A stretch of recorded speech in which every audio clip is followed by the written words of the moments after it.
So the Toronto Maple Leafs are going full conspiracy theory with not only this first round draft pick or first pick overall, but the homie that they brought in as general manager, John effing Chayka. Let's talk about it. I never saw this coming. I didn't see any of the mock drafts or the mock lotteries seeing Toronto being number one. 12th spot. Dude, it's hacked. It's hacked. I think I'm like, okay, I've heard too much crazy stuff about the GM now, and something's going on. Yeah. All right, let's kick it, boys.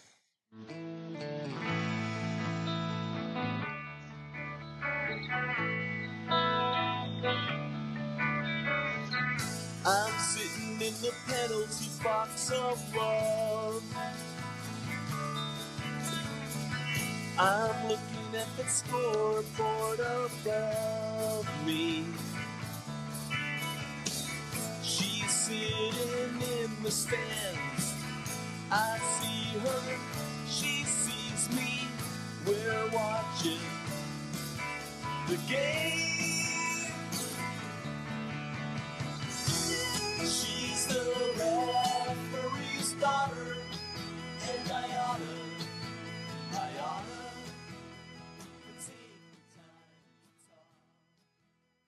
Welcome back to another episode of On the Bench with Beeks. I am your host, Cody Beeks, and with me, as always, Hockey Max and Joe Mack. What's up, gentlemen? How goes it? Yo, what's up, boys? Get a little snow over there or what? We did, man. Getting pounded, actually. Pounded. Dude. Trees are down. Electricity was out in Boulder for multiple hours. This morning I lost power for like 2 hours. Got down to like 58 degrees in the house. It was nice. I'm loving it. Finally, we don't get snow at all during the winter, but in May, apparently, that's prime time for us to get snow. And every resort is closed. Obviously. They had no snow all year, and then it snows and they can't open. Dude, it's so funny on altitude. They always have that like Snow report. The snow report. And there's like 1 to 0 or 0 to 1 inches. And then when they finally stop doing it, obviously we get the snow. The backcountry people are loving it. It's ridiculous for sure. Dude, when they brought the broadcast on last night, and like it was like the same time I looked at my phone and I saw Max text like, dude, is it dumping at your house? And then I saw the snow on the TV and I was like, no way. Dude. Right? I was like, we're gonna win this game, dude. That's hockey weather. I love it. That's the hockey gods saying, this is obviously the Colorado Avalanche win. Yep, this is a big night. So agreed. So we got to start with this draft right off the bat. Lottery pick. Oh my gosh. Okay, so yeah, you got the Toronto Maple Leafs, I think 12th spot, getting the number one pick in the draft. Like, how does this happen? I got my conspiracy theories. Last time they got first was when they got Matthews. And what happened like 2 days before this? Matthews was saying he might not be staying in Toronto. Oh yeah, that's kind of controversial as it is, for sure. Exactly. I mean, Austin Matthews saying that he could possibly leave Toronto. It's ridiculous. So we've talked about on the pod the return that, go back to the Mitch Marner trade, right? We'll start there. Mitch Marner goes to Vegas for Nick Waugh. Nick Waugh, yeah. Yep. Okay. Thank you. Love it. Nick Waugh ends up at the Avs. So, dude, Toronto has nothing out of that trade. Yeah, 2 draft picks, like a second round and a 4th round, I believe, if I'm not mistaken. Okay, so you got some draft picks coming in, right? And then all of a sudden they hire this new GM, and like he's just getting badmouthed. People are hating on him. People are roasting on him. People have completely warranted reasons for hating John Chayka. So they, at some point, because of where they finished, something changed with their percentage of a draft pick, correct? I would have They- to imagine. Yeah, So absolutely. so at some point, and like I said, I don't know all the facts, but at some point they lost percentage of getting the number one draft pick, which makes me think it's even more rigged. How could it not? I mean, I don't get it. Like that's like saying I don't know, coming in saying like Vegas gets the first round draft pick even though they make the playoffs. It's almost unreal. Yeah, like I don't know. It's totally surreal to me. I So- just don't get it. So what do you know? What do you know about this GM? John Chayka is was a bit of a pariah in the NHL for a minute, especially because in 2021, he's obviously the general manager of the Arizona Coyotes, but Gary Bettman suspends him from the NHL for, let's call it, conduct detrimental to the league of the game. He breached his obligation to the club by talking to other franchises about basically pursuing different opportunities within the league while still being the general manager of the Arizona Coyotes. So while dude is making moves for the Arizona Coyotes, he's talking to other people about getting the hell out of Arizona while being under contract with the Coyotes. Wow. Wow. So, yeah, dude, there's got to be something going on. Max, what is on your head, dude? Dude, it's the Anaheim Ducks. The Ducks won, bro. Took out the Edmonton Oilers. Yeah. So a little bit of fun. Dude. It's the same item of the game at Anaheim's opening night.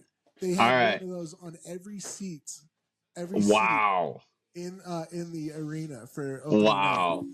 Wow. So All I right. decided I found out that they were selling them out of Anaheim's team store. So I went and bought one. Only $25. Not bad. 'Cause Not bad. It's No. just rad. It's so rad. Yeah. It's over All right. microphones. Hey, dude, it reminds me of the Ducks cartoon. You guys remember that shit? Oh yeah, absolutely. Dude, yeah. I told him last week that if the Ducks win the series, he has to wear that during the next podcast. Because I went full Ducks on that last series. Yeah, he was all in on the Ducks. So I was like, all right, so if Yeah. the Ducks win, you got to wear that for the podcast. Yeah. Looks good, Yeah. too. Yeah. At some point, I hope we round about to the Edmonton situation. But Max, dude, hey, what do you think's going on in Toronto? Hold on, I'm not done with John Chayka yet. Dude, there's more to this fool's lore. Yeah, there's also during this time, he held a private scouting combine with also like prospects all over the league, which you cannot do. And so he got found out about that, and so the Arizona Coyotes had to forfeit their first round draft pick for the 2020-21 season. So this dude Dang. is so into completely skirting the lines of what you can and can't do in the NHL. Yeah. Well, actually, Dude. you go full conspiracy. He was paid by the new Utah owners to just fuck up Arizona as much as possible, and so they could get out. Oh no, the situation with Utah and Arizona is completely different. You have to take a look at Alex Mariuello if you're doing that, the owner or the quote unquote owner of the Arizona Coyotes. I'm saying it's all John correlated. Chayka was fucking other shit up, and this was a year before all that shit with Mariuello. So this dude is beyond sketch. And of course, the Toronto Maple Leafs go out and pull him in after firing Brad Treliving. The Toronto Maple Leafs like meme just lives on, is continuously moving on and on and on. Well, Beeks, with that being said, dude, it kind of goes hand in hand. You talked about the only thing they got out of the Marner trade at the end of the day is 2 picks. Magically, they get the first round pick, what other picks do they have? Like, what's going on here? And how do these kids not know that that's not okay? Like, what happens Well, there? I mean, honestly, when you're like viewed as a prospect, I totally Yeah, understand like jumping at any opportunity to be seen by any general manager Yeah. in the NHL, yeah. and they Now, might very not have true. known. Yeah, So very true. like, so I mean, Jake is over here like inviting these prospects to like this like completely private combine. I mean, it was just Chaka and his like staff. Yeah, There were no other teams there. It was quite gotcha. literally him just looking at all these prospects that were like possibly sought after Yeah. Wow. for the 2020-21 draft. And that is so illegal. Like it is so illegal to do in the NHL. It's like ridiculous. Do, But do you I guess it does it anyways. do you think he got everyone jerseys for the camp? Right? Yeah. Right. Like probably Those like cheap ass jerseys. right, like just like a blurred vision, like Yeah. Gary Uh, Bettman with like his eyes crossed out or something. I don't know on the jersey. Like The Leafs had an 8.5% chance of getting the first. 8.5% chance. Jake is yeah, doing something, man. Because yeah. Jake got Be, he got announced like 2 or 3 days before the lottery. yeah, and Like see, like, this is not like an old development. This has just happened. yeah, and if I'm not mistaken, like what I mentioned about the percentages of winning that like overall draft pick, I want to say it was at like 15% maybe or 14%, and then it dropped because they didn't finish high enough Or low to enough. or low enough, whatever, whichever way. Yeah. Like I said, I don't know all the details, but yeah, something happened with their pick and where they finished, which is crazy. Oh, dude, my power just went Vancouver out. had a 25% as being the losers, the lucky Oh, losers. Yo, poor y'all Vancouver. got me still? Oh yeah, Yeah, we yeah. still got you. All right, cool. Poor Vancouver, man. They just lose at everything. They get Dude. they lost back in the day for the finals. Then they rioted. They get no luck over there. Forgotten. Yeah. Yeah, Joe. Yeah, I think I feel bad for Vancouver too. It's like, man, dude, that's a tough one to swallow.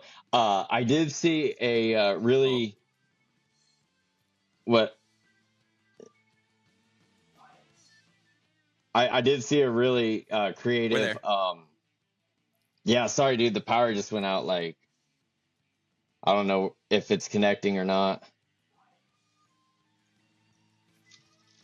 Now we still hear you. It's a little bit of robot, but it's all good. We can pop All right, off well, for a minute and here, let you yeah, take a little bit of. y'all carry on. Let this reboot.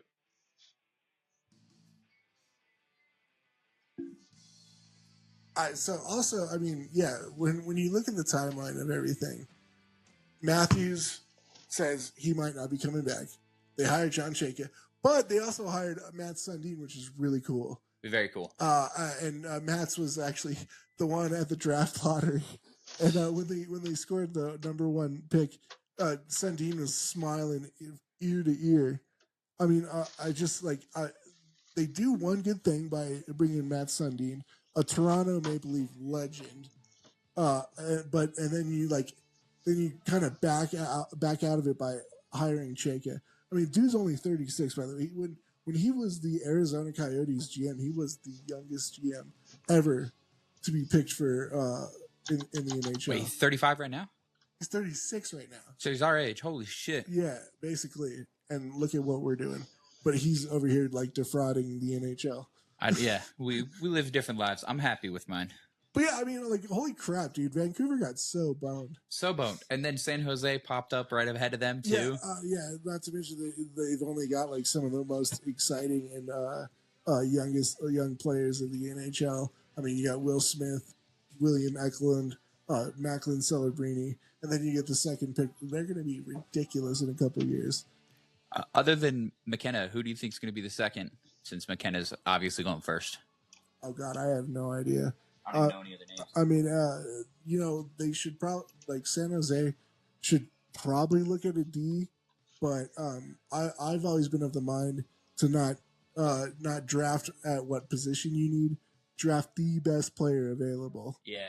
No matter what. I mean, you could find good Ds all over the place, through trade and free agency, hopefully. But I mean, yeah, you in the draft, you always want to draft the best, most promising player you possibly can. So I don't know. Do you have any projections on who might go after McKenna? I'm solely asking the NHL right now, but they don't really have a Stenberg. Oh yeah. Okay, Stenberg. Yeah, that's an incredible second pick. Or Verhoff, which is a D. Oh, so there you go, right there. I mean, if you want to, it's just, yeah. I guess when D's go that high, you could probably expect something great from them. Yeah, absolutely. But I don't know. I just as I see it, I mean, yeah, it's either Stenberg or Verhoff. Yeah, and then right behind that is a dude named Chase Reed, another D. One's left, one's right. Okay, so yeah, I guess San Jose really has their choice. They can definitely go for a D, a left or a right-handed D, or forward. So yep, hell, why not?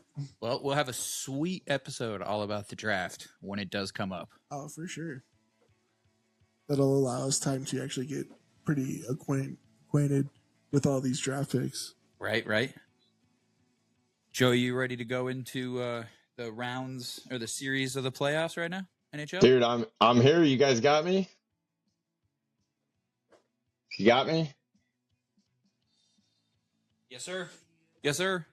All right. The internet came back on, but I'm hooked on my cell service, so I don't know how to get it back without messing the video up. So I'm ready to roll either way. You're fine, man. Let's go. Let's get it. All right, for the first series, we've got the Colorado Avalanche and the Minnesota Wild. The Colorado Avalanche lead that series 2-0. And for the next, we have the Vegas Golden Knights and the Anaheim Ducks. Vegas is up 1-0 in that series. And then we have the Buffalo Sabres and Montreal Canadiens starting tonight for the first game. And then we've got Carolina Hurricanes and the Philadelphia Flyers. The Carolina Hurricanes also lead that series 2-0.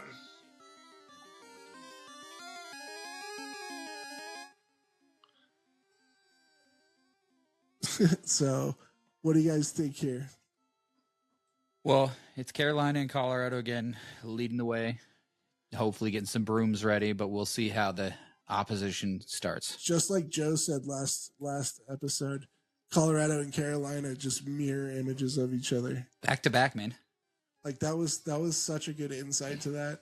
Because I mean it's being proven over and over and over again. It's ridiculous. It really is. And then Vegas and damn Vegas just coming out and winning a game. Yeah, Vegas surprised me. Vegas was crazy. I'm not that surprised, actually. I really am not. I know you had them in your pick. You already picked them, but dude, they surprised me. I didn't think they were going to be able to carry it. That's the thing, though. Ever since Tortorella came around, you can say whatever you want about him. I have my problems with Tortorella. I think he's a bit of an asshole, but I mean, he knows how to get.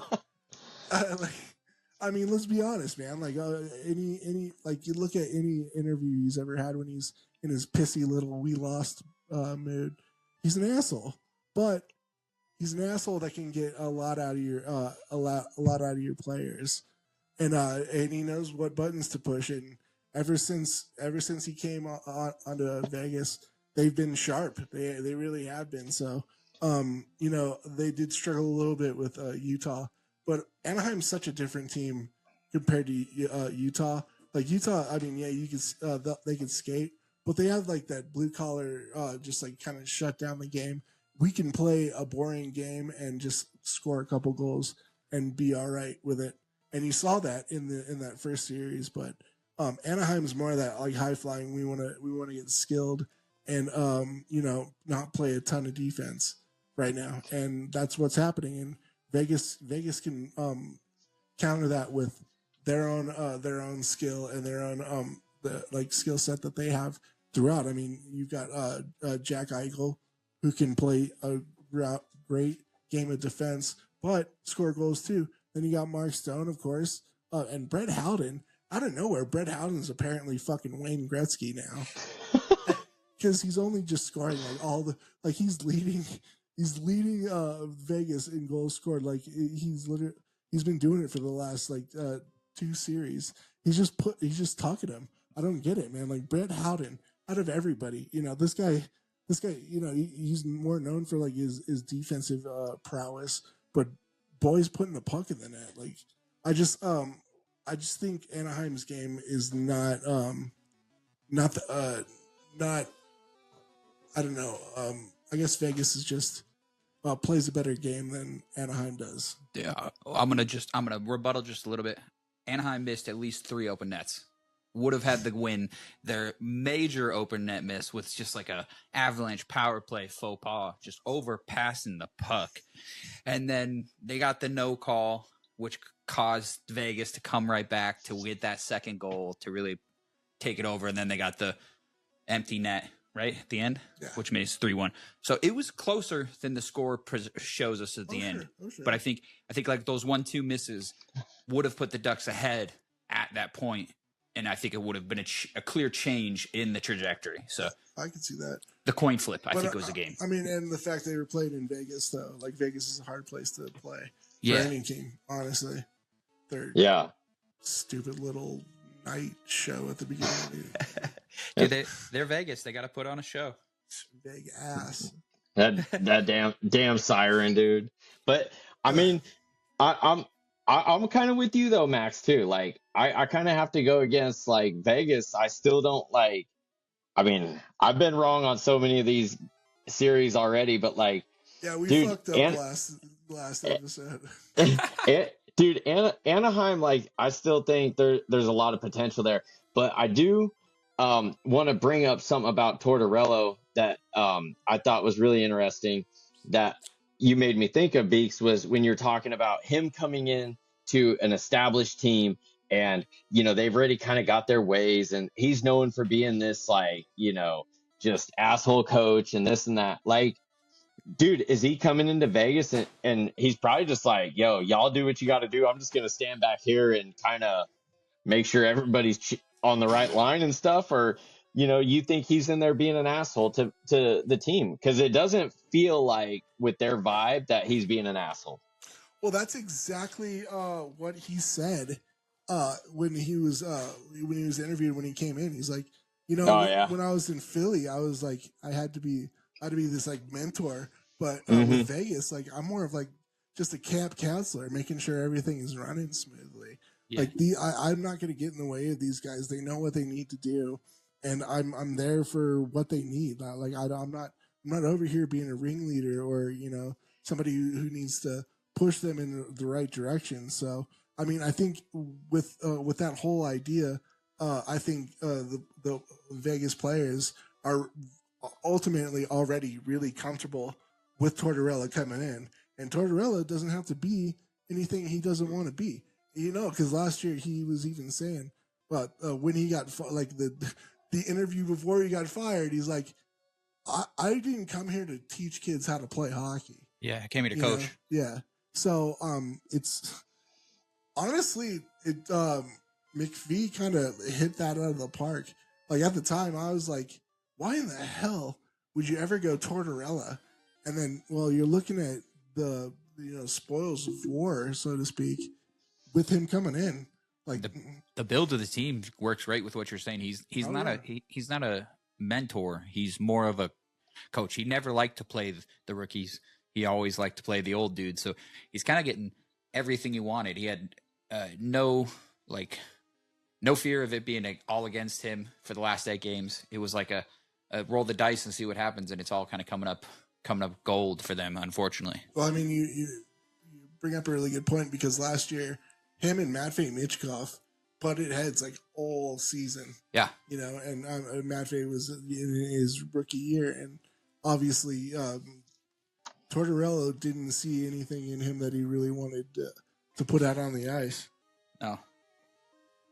But I think the Anaheim, it will be a good tester of the series next game to see, or I guess tonight, right? Yeah, I believe so. Yeah. Yes, to see who's going to control it. If Anaheim's going to come back out with that young, dumb, and fast game they play, or if Vegas is going to really hanker down and take over the lead early. I could really see it turning around when they go back to Anaheim. Yeah. I think Anaheim plays extremely well at home, which, I mean, any team should be able to. But, I mean, you saw Anaheim's game against Edmonton when they were at home. They were insanely good. Yeah. Like, they looked so comfortable, and they knew exactly how to passes. play their game and, like, to dictate the whole game at home. So, I mean, I don't expect anything less this series. So I'm really excited to see what Anaheim will look like when they're back at home. Definitely. And it pulls right back into the two series that are 2-0 and moving to the opponents or the secondary home right now. Oh yeah. Between the Avs Wild series and the Carolina Philly series, I mean, both teams playing at home. Those were, I mean, surefire. Surefire. The only great thing and differences, I guess, between the Avalanche and Canes right now is we didn't go to overtime, right, Joey? We took care of that shit in regular. I kind of see. Sorry, Joe. I just want to say this. I kind of see that 9-6 game being an overtime game because how unpredictable and ridiculous that was. Heart attack. Unreal. Dude, Beeks, you took the words out of my mouth on that one, dude. You got me. Dude, that was so funny because I was literally about to say, like, well, they didn't have a 9-6 game, though, either. But, yeah. But, dude, I think, I'm glad we're talking about it real quick because I wanted to bring up a couple points with you boys. So, 9-6, dude. Think about how much back and forth you're going, right? Like, dude, is Bedsy, like, planning that shit? You know, is he, like, dude, obviously he's not planning on letting 6 goals in. Nobody is. But, like, dude, just running them up and down the ice, wearing them down. They just came off a heavy series in Dallas. And then, like last night, dude, I felt like they kind of went for it. And then Minnesota responded and they just got right back to it. It was just like, it's a really interesting series, in my opinion. Well, a totally different series compared to either one of them. I mean, Minnesota plays Dallas, which is another shutdown kind of team, but can run and gun, but more defensive if anything. And then the Avs come off a game against LA, and that entire series was a total slog. You know, the only game that got more than 3 or 4 points, 3 or 4 goals was the last one, 4 to what? Well, 1 or 2? I can't remember exactly. Close. But I mean, yeah. So I kind of felt like that first game was just like both teams kind of being like, oh, I can breathe. We're not like, neither of us are suffocated now. Everything's kind of opening up, and it just it seriously blew up. It did. And everybody was like, all right, well, I'm gonna go fucking score a goal apparently. So. Eight different goal scorers for the Avalanche. 8 for the Avalanche. Oh, okay. Oh yeah, wow. 2. Yeah. Oh, and dude, leading it. Go ahead, dude. You go. I didn't have shit to say, dude. No, I didn't mean to interrupt. That Kale snipe was nasty. Unreal. It really was. That Kale, the one top shelf. Oh, that was so sick. Oh, dude, yeah, absolutely. I mean, Malinsky, that was a beauty. Oh, yeah. But that Tarasenko goal was, holy crap. Unreal. Dude, I was just thinking about that Kirill Kaprizov goal from last night. That was right 6 seconds right after we scored. That thing just it was a snipe of a shot, too, just right over the glove. Yeah, right after that, I'm like, holy shit, is this going to be another 9-6 game? Yeah. Yep. Same here. That's what everybody was saying. NHL Network and everybody. DNVR was like, oh God. Yeah. Hey, I think the best part about last night's game was when we were on the text. I was like, "All right, boys, I'm out," and it was like right before the game ended, and I went to bed, and I still had the game on when I laid down, dude. And then I think it was McKinnon buried Boldy, and I was like, "Damn!" Unreal. And then it fired it back up. I was like, "Ah, I guess I'm going to the finish." Oh, you had to. I mean, yeah, that was hilarious. Yeah, 'Cause yeah, I was sitting there with my pops and we were watching, and like, yeah, both of us were like, "Oh shit!" And then I see the text, like, see your text, Joe, like, "What?" That yeah, was fucking yeah. hilarious, dude. Max called me out on that one. He's like, "Yeah, you back up now, huh?" That hit, apparently that hit woke you up. Like, yeah, that was Oh too yeah. funny. Oh, it did, Oh, dude. How could it not? perfect timing. Yeah. Yeah. So So the one series, I mean, obviously that hasn't started yet, that has me scratching my head is obviously Buffalo Sabres and Montreal Canadiens. Dude, I feel like Montreal was the worst option for Buffalo to have to play. I feel Buffalo's gonna have some trouble playing against the Canadiens. You think so? I don't know why, Nah. but I really think so. I really think so. dude, Rivals, bro. yeah, they are, but like, yeah, I did see something about like Buffalo being worried about too many Montreal fans getting in there. But like, dude, Buffalo, they're on a roll. They're riding a roller coaster that is like, who knows how high it's gonna go. Yeah. And dude, I think Montreal's a little banged up. I think Montreal's wore out. You know, I get that because that was a tough series between Yeah. Tampa and Montreal. Dude, I mean, it was brutal. I mean, like every night there's just like And- scrums and hits and hits and hits. Yep. And when you battle after every whistle and every play, dude, that adds up. I mean, and you don't plan for it. You don't go through it during the year. You're not conditioned for it. And if I'm not mistaken, that was the only series that went 7 games. Yes. The I think Montreal you're. and Yep. Tampa Bay series. Very And- interesting. and That's a even good that point. rolled into- yeah, I mean, I could definitely see Montreal being a little banged up. I mean, they definitely got lucky with a few more days off than every other team did for sure. Yeah. The record for Buffalo Montreal last 20 games, Montreal is actually winning 9-8-3. Oh wow! So it's definitely a close, and I think it's like in comparison to who the Buffalo could have been playing. You know what I mean? I think they have a bit of an edge. Yeah, exactly. Like Montreal's got a wee edge over Buffalo. I think they would have had a funner. I think it would have honestly an easier road through Tampa Bay. How weird it sounds, but I think they would have had an easier road through Tampa Bay because it's not a known like rival.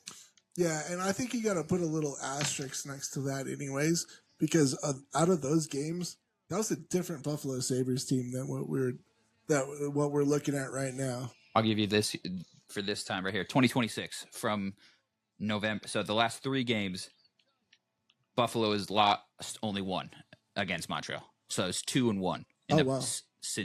Montreal did win a game. They won the last one January 31st. Was last game they played, and Montreal won 4-2. So you got to look at that. I mean, where Buffalo really started coming on was after the Olympic break. So I'm just saying, like, different mentality of Buffalo. True. So I mean, and like, honestly, think about like the setting here. You're either in Buffalo, which I mean, we've commented several times on how fucking insane Buffalo fans are, but you're going to Montreal where they're just as insane. Yes. Montreal fans like in Place Belle, that is a hard building to win in, especially in the playoffs. I mean, every game that you've seen being played there in the first series, like cameras are shaking all the time. You don't see anything but red in those stands. Oh, for sure. That game's like starting right now, so it's going to be fun to pop off this and be able to go right into it as I drive home. Oh, for sure. Heck yeah. I mean, No, I so just popped it on the TV back here. But dude, sorry, Max, real quick. Dude, I agree with you, Beeks. It would be so cool at some point, like in life, to be able to go to these games and just experience like what that atmosphere is really like a Winnipeg Jets playoff game, especially like a big game 7, Montreal, like Colorado has good fans. I'm not hating, but dude, it's not on that level. I would like to They got experience history. Yeah. Yeah, exactly. Like the only Yeah. game 7 I've been to is the Minnesota Avs when they made the playoffs. It was a while ago. It was when we 2014. all had tickets. Yeah, it was when we all had tickets. Oh yeah. But Yeah. Oh, It's 2014. what's crazy is I went to the game 7 the first time the Avs played the Wild when that was Waz last game. Yeah, 04. Yeah. Yeah, but I was like, oh yeah, where Andrew Burnett scored. yeah. That was suck because I was like, somehow my parents scored like tickets 5 rows off the ice, right behind Wow. Patty Waugh, and we saw it like right there. We saw that goal slide in. I still have that burned into my memory. Yeah, you don't forget That's that day.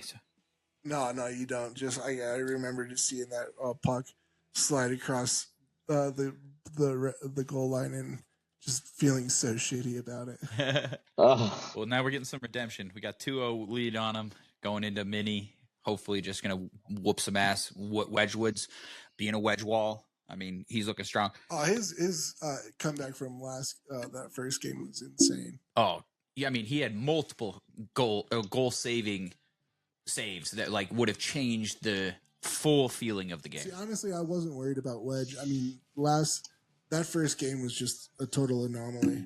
And as you said, it was so different from the first round we played. Like, so different. But I mean, not to mention we were like basically trading out injured defensemen.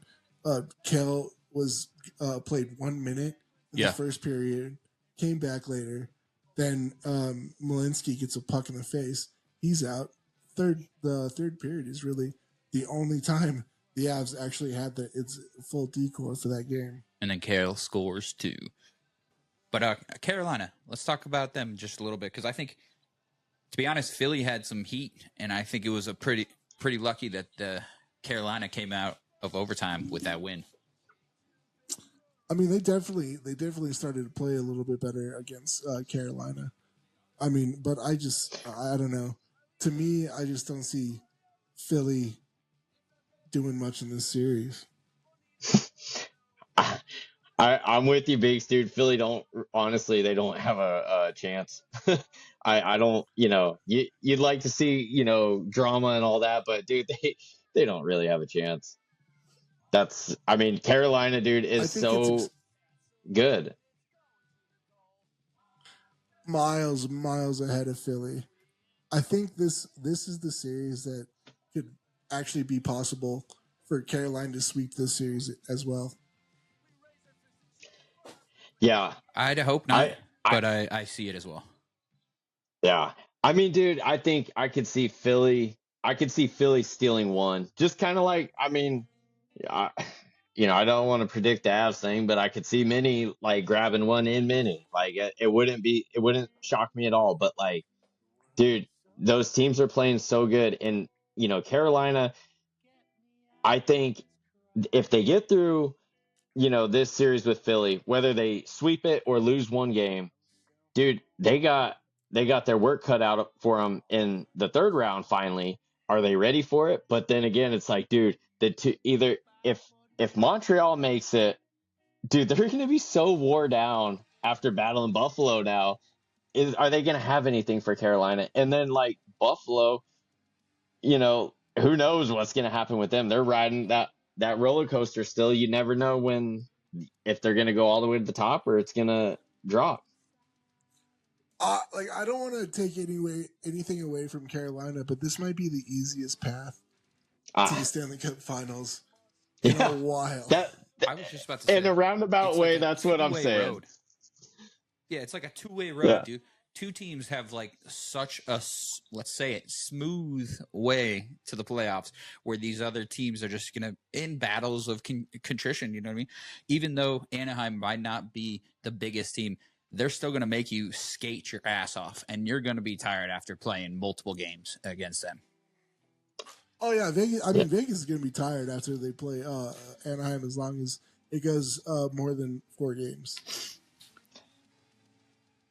Max, what do you think about Philly getting any wins? You think they're going to get anything? I mean, Philly's a hard place to play. Just like, yeah, dude, you're right. You're right. And just like every other series, it's the old faux pas, if you will. You don't really know the feel of the series until you play that third game in the other barn. Yeah, good point. Yeah, very true. In the deep Avalanche fan of me, I think we're gonna sweep Minnesota. I feel it, but I know that Minnesota is gonna play hard because they're gonna be at home and they have a lot of skill. How hard it is for me to say it, but then again, we got so much skill. Their goalies is the question. We don't have a question in our goalie, man. They went and switched their goalie for no fucking reason. Oh no, they're on point. No, man. They shouldn't have swept. They shouldn't have kept him. Now their rookie goalie is now questioning himself because the team is like, well, you let in 9 and it's only going to get worse. So we're going to put in the older dude that maybe can do something. And then he lets in 4. Yeah, technically. Yeah, I mean, I see what you're talking about. But no, I think it was good for, in my eyes, I think it was a good thing that they let Gustafsson play. Yeah, in my eyes, it was great too because it just shows neither goalie can handle the Avalanche. Which, yeah, I mean, nobody thought to see that, especially with that tandem throughout the year being so as solid as it was. Yeah, and then Volstead plays amazing in the Dallas series, but this is a completely different series, and they had that stat. Like, I think Dallas only scored 5 goals, 5 on 5. That's what Colorado does. Yeah, that's how they we score win. Goals 5 on 5. And now our penalty power play is actually looking like something a little worth a damn. Yeah. So I mean, they've got both those tendies have their work cut out for them, because right now the Avs are firing on all cylinders, and you can see it on the scoreboard. The McKinnon to Landy power play goal last night was so nasty. I just want to throw that out there. But dude, think about this though for Carolina. Freddie Anderson hasn't played. He's been hurt all year. Brandon Bussi comes in and he steals the show and is playing out of his mind. And I'm pretty sure he's still the backup. I'm not 100% on that take, but I'm pretty sure he's the backup. So Carolina still has that goaltending option too. Now, will Brandon buckle under playoff pressure? Obviously, you don't know. I don't think he's never played a playoff game, I don't believe, but straight up rookie. So yeah. Yes. So, it's really interesting, the dynamics of all the teams. And like Max said, dude, Minnesota is so skilled, but you're going up against teams that are also so skilled. It's the NHL is so crazy. I know I've said this again in the first round, but I'm saying it again. These are some of the most fun and interesting playoffs we've had in a couple of years. Agreed. And one of the great examples of this is how long it's been between each of these teams playing each other in a series. Last time the Avalanche. Exactly. First time with Vegas and Anaheim right now. Oh yeah. How many times has Montreal and Buffalo played against each other? It hasn't been 19 years. That's for sure. It's been longer. And then like us playing Minnesota 2014 and 2004. 2004, 2003. 2004. But I mean, it works. It works. It really does. Hey, it rolled off perfect. It was good. They all added up. Yeah, it just caught me blindside for a second. I'm gonna start saying that shit. 2009, 2001. But then it just shows like it's not the repetition. Edmonton's not getting to the finals third year in a row. Vegas, first round exit, not playing. Florida, LA, exactly. Florida, yeah. Tampa's out. Yeah, there's no Florida team. Yeah, for sure. But back to the PP, the power play. Number 1 power play in the playoffs right now. Just take a guess. Still in. No. Geez. Really? Anaheim. I was close to 40%. saying that. 40%? 40%. Wow. Second That's is insane. the Avalanche. 22%. No. The Avs? 22%. Dude. Oh, shit. Dude, I thought you were going to say the Avs number 1, and I was about to throw my headphones down and be like, what, is nobody scoring a power play goal? Yeah, for real. Like Montreal. Shit power play. Montreal right behind at 19. I can see So, that. the Wild sitting at 13%. Their PK is just getting shit on because Dallas was 40%. Oh, the Dallas could only score on the power play in that series. So their PK is just atrocious. And Wild's PK is sitting right now like 54%. No, 59. Ooh. And the Damn. Avalanche, just being who the Avalanche are, they are like 83%, right? second or third in PK with like 80. What's one second. 85. And out of teams that are still in it, 1, 2, 3, 4. Vegas is So fifth. Vegas has to be up there. With Vegas is number 1. Is still teams in it with 95%. Carolina right behind it with 93. And then the Sabres with 87. So that Wow. PK against Montreal could really push the game because Montreal's got a high power play. Buffalo's got a high PK. Good. Love it. Yeah, so it's that's gonna what be I like fun. to hear. That's what I like to see. Those are Buffalo- always the funnest clashes. Buffalo just went on the power play. Oh, shit. Speaking of which, Yeah, that was good timing there. perfect. It really timing. was. And then, as you can see in Beeks' jersey, I think we should move right on to the next Yeah. playoffs. Oh, right now. dude. You got some news, Beeks? Oh, dude. Oh, well, I mean, we're talking close series right now. Minnesota and Montreal tied 1-1 right now. Both going into the overtime as well. Minnesota took the first one, and then MPP scored the game winner in the second one. So yeah, they're tied at 1-1. Yep. Ottawa and Boston are also tied at 1-1 right now, right? That is correct. All playoffs. 3 points. 4 across the board. Love it. Absolutely love it. This is the kind of stuff that makes incredible playoffs and rivals for going down. I mean, Montreal lost to Minnesota in the first championship, and now obviously Montreal chose Minnesota to play in the first round. That's still kind of ballsy. flames of hatred right there. It just shows that heat and fire that Montreal has about hockey. Like, they're passionate. They don't want to play the worst team. They want to play the best. Yeah. I saw you smoke. I was like, someone on fire. Oh, shit. I was like, this is a fucking ghost. But, yeah, This place is hanging. Minnesota Frost and Montreal both have their wins from an overtime. Love it. Victoire game, I mean, that was wild. Dude, I loved it. And 3 who else? overtimes? Oh, just one overtime. But, yeah, like Marie-Philippe Poulin, Captain Clutch, man, every single fucking time. But, I mean, it's just, that's what hockey's all about. And I'm They went to 3 overtimes last night. oh shit, for real? Yeah, it was third overtime. Yeah. Philippe was able to do it. Whoa, that's fucking Yeah, great. the first one was 1 overtime, and then the one last night was 3 overtimes. Okay, that's right. All right. Yeah, My bad. dude, that's a long night, man. And they got today as their rest. They go right back at it tomorrow, Montreal versus Minnesota. Is that in Minnesota? I believe so. Let's just They check. played last night in Laval.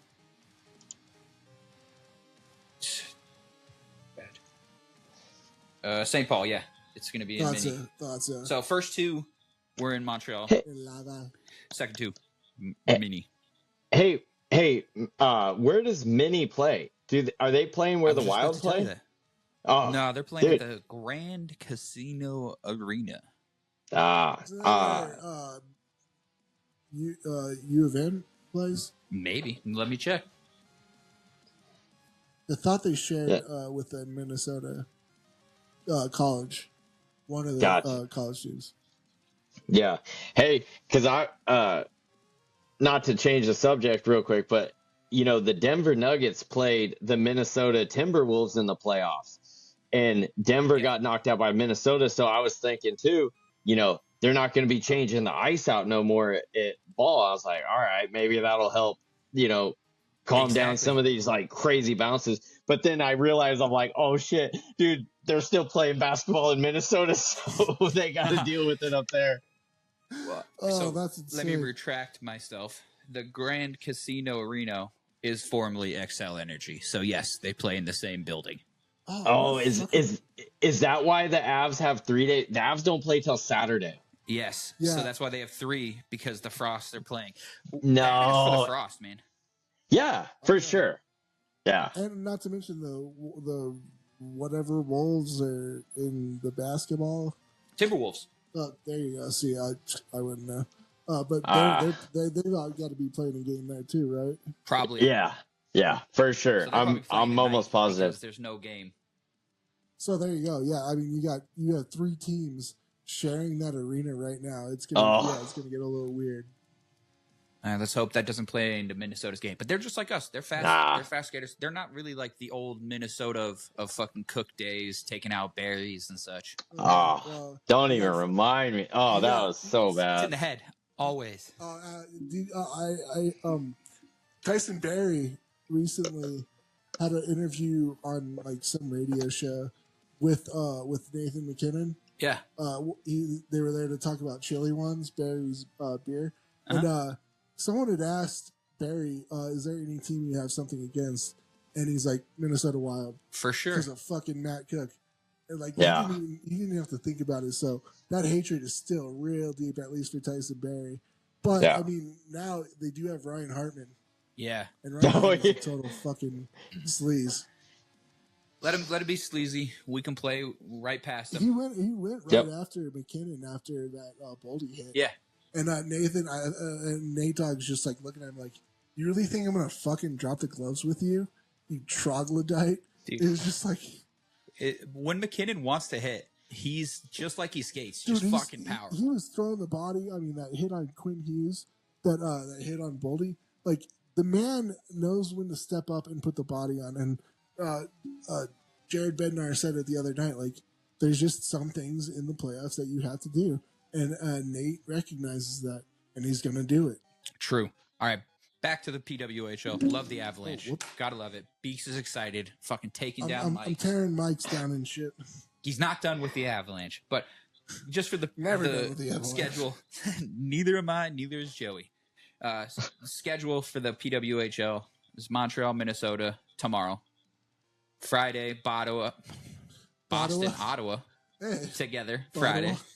Friday is going to be back-to-back because of the Avalanche playing. It's going to be Thursday, Friday, Montreal, Minnesota, back-to-back for playoffs. Oh, that's rough. Day off between for all PWHL. Sunday, back to it, Boston versus Ottawa. And then it'll be needed because it's only 3 games. Minnesota versus Montreal on Monday. Shoot, all right. That's fantastic. And other PWHL news, Detroit was awarded a PWHL franchise, which fucking sucks. Sucks, but it's also great for the sport. Sucks for us because it's maybe one other spot that Denver won't get. Hopefully we're one of the, 2 other ones now. I think what the plan was, there's going to be 3 expansion teams, and 2 of them are going to be in Canada. And one of them was going to be in the U.S. That's just something I read a while back. I don't know if it's still true. Yeah. Well, hopefully it's not, because it would be nice to see Colorado show up yet again. Because, I mean, to be a city that has that many... What's up? I just hate Detroit. That's all. Of course. Fuck Detroit. I mean, it's in our blood. 96. Yeah, we were raised to hate Detroit. Since the youth. All right, so that'll be interesting, to say the least. Yeah, we'll have some more news of that over the summer as well. We're hopefully going to do some deep dives into the PWHL teams and potentials for what cities could get a team. Yeah, it would be nice to do that again after the season. Definitely. Well, let's get into the wild world of the AHL Calder Cup. The many the many exits and entrances, the maze of which I never knew that the AHL was that like convoluted. Yeah, neither did I. I mean, it goes to show how much we pay attention to minor league Which hockey. is a shame, you know. Definitely. Obviously, both the PW and the AHL kind of fall by the waysides, especially when your team is in the NHL playoffs. 100%. We got no pro rel, so we got teams on top of teams that we have to root for. But speaking of teams that we root for, the Eagles are 1-1 in the Pacific Division semifinals. Specifically Pacific. Specifically Pacific. Tonight at 7:05 is their game. They play HSK. No clue who that is. Let's see who it is. Henderson Silver Knights. Oh, yeah, Henderson Silver Knights. The Nevada. Yeah, basically. There we go. Another connection to Vegas. And then the only team that's through at this moment to the next round for finals, for the division finals, is Cleveland in the North Division finals. So they'll be sitting, and it looks like semifinals right now is Toronto sitting in there against maybe Rochester. God damn, these logos are wild. Lava Rocket Hot. Lava. That's the Montreal affiliate. Oh, okay. So they have two Montreal affiliates? Oh, no, the Canadiens. My bad. Fucking Canada teams. Lava Rocket. Lava Rocket, dude. Lava Rocket. I was thinking of Lava Hot Springs in Idaho for some reason. Dude, that was great, dude. But yeah, so we'll have more update. Ain't really anything of notice really gone down in the AHL yet. Really moved at all. Yeah, it's just been back and forth games. All the games are like 1-2, 1-2, 2-2. Like Chicago, Texas, they got another game, but they're sitting 3-2, which is the farthest. And then I don't know why, but Pacific Division, we've only played 2 games, so they still got a lot of games to play to see the Eagles get through. Right. Hey, And we'll all be rooting for the Lava Rockets from now on. dude, have you like? Lava Rockets. Dude, love the Lava Rockets. I mean, it's a beautiful thing. Have you all looked at the damn bracket for the Calder Cup? Yeah, it's insane. It makes absolutely no sense. Like nothing on it like makes any sense. I know we talked about it last pod, but like, dude, it's unreal. I think I put the bracket in the last video. Yes. And I remember looking at it like, dude, this is literally a maze. How are you supposed to read it? If you just looked at it, you'd be like, well, I have no idea what's going on. How come the second round has more teams playing period in the all first over round. than the first round? Yeah. More people get buys in from the first round that play in the first round. And 23 fucking teams. Even more wild. That's nuts. That's like 85% of the fucking league. Oh my god. PWHL isn't even doing that. They're doing 50. Oh, yeah. They got 1 or 4, bud. Get better. Oh yeah, 50%. I mean, well, you kind of have to when you only have 8 teams, but They could have went to 6. Truth. So those are the updates of the latest NHL, PWHL, AHL playoffs. Oh, the playoffs. We got all of the playoffs. All the playoffs. I know there's a couple rants that were coming. I know Joey had one. I don't know if he's still locked and loaded in the chamber for it, but I know Beeks is always ready for his rant. Oh, yeah, I definitely have a rant if we want to go that way. Fuck yeah. I've got a thing about all these other fans in the NHL, like talking about how Nate McKinnon is an empty goal merchant. Have you guys heard anything about that? Like, especially all the way up until the end of the season, that Nate McKinnon only has so many empty net goals, and they talk about it like it's like a slight on him. But I don't think they fucking realize the reason why Nate McKinnon is scoring all these open net goals, because he is so trusted by Jared Bednar to be out there in the most crucial part of the game. Yeah. Who else has one of the most open net goals? Nichushkin. And he's not a goal scorer like normal, but Mac is out there scoring goals, getting open netters, doing it all. And if you're not just from the East Coast, not watching hockey over here on the West Coast, you're missing some of the best fucking goals. Well, it's being all scored. over the league. It's all over the league, especially with Cole Caulfield and Nate McKinnon's like race to the Rocket Richard. Cole Caulfield doesn't have any open net goals because Cole Caulfield isn't being leaned on for the most crucial part of the end of the game. Nate McKinnon is there.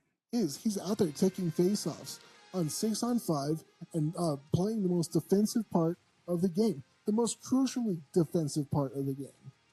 So when I hear that, he's an open net merchant, that means to me that he's doing his fucking job and playing the other side of the game. That's I completely agree. That is my rant. I think it's stupid because people don't even realize what they're talking about. For sure. They just see a stat and they're not actually watching a game. Open net goals, so easy. You know how he gets those open net goals? By being in the right spot in the defensive end. Let alone for the other team to have an open net. It points it in position how badass the Avalanche are, mainly led by McKinnon being the lead dog. 100%. So, I mean, that's my shout out to all you idiots that are calling Nathan McKinnon open empty net goal merchant in a negative light. Joey, I remember what your rant was going to be. I was going to say which one. Players. Yeah, soft ass players just falling over like it's soccer. Matt Boldy. Oh yeah. Like, dude, some of these like scrums after the whistle and like, I mean, even plays during play. It's like, I mean, at the same time, I get it, dude. These dudes are at the very top level. They're pushing the edge, and they have to do everything they can to get an advantage. Matt Boldy knows he's not going to outdo Nathan McKinnon, right? So he's got to do anything he can to get that little bit of an edge. But, like, dude, some of these flops and some of these, like plays to try to draw penalties, I think are just so ridiculous. They're a waste of time. Like, just fucking stop. Play the game. Dude, play the game the way it is. That's why, like, hockey memes and soccer memes are like soccer players versus hockey players. The guy gets hit. Shit. Yeah, exactly. Like, there's a reason why, and let's keep it that way. Like, quit flopping. I get it. You're trying to gain an advantage, but, dude, there's a lot of other ways to gain an advantage as well. Yeah, play hard. Play hard. And earn that penalty. Because if you play hard and get in there and grind it out, dude, you're gonna earn that penalty. Absolutely. You're gonna, yeah. No, sorry, someone's gonna eventually fall behind you, and they're gonna take that hooking or slashing penalty. Yep. And you don't look like a total fucking idiot, like an embarrassment to the game. We already talked about how shitty the refs are in some ways, and they're not consistent. But it would be nice to see an embellishment called without the penalty going against the person who's hitting them, because embellishment is only called when the player is still like they can still see the other person could have been a penalty. You know what I mean? Last series, someone in LA got an embellishment call without a penalty being called on Diaz. I'd like to see more of that. I agree, absolutely. Because Brody was 100% should have been called for embellishment. It wasn't a penalty. He was just being a little bitch, and it should have been shown. Oh, it was embarrassing what he did. Absolutely embarrassing. Like, he's in there talking shit, like throwing his own punches, and then he's like Kelly just barely nicks him, and he's down on the ice. Dude, you see, I guarantee you that was the sound he was making. The ref didn't even go. Dude, the ref I was gonna say, dude, dude, the ref got smoked on that one, and he didn't go down. Dude, he hung right in there, and then like Kelly got like 2 tips on Brody just, like that. Boom. Yeah, and the guy freaking turtled. Yeah, I mean, Stripes was just like, it didn't even look like it phased him. Yeah. He's just like, yeah, well, that's part of the job. And Boldy's Yeah. like down in a heap. Yeah. Unreal. No, I agree with you, Joey. I think Yeah.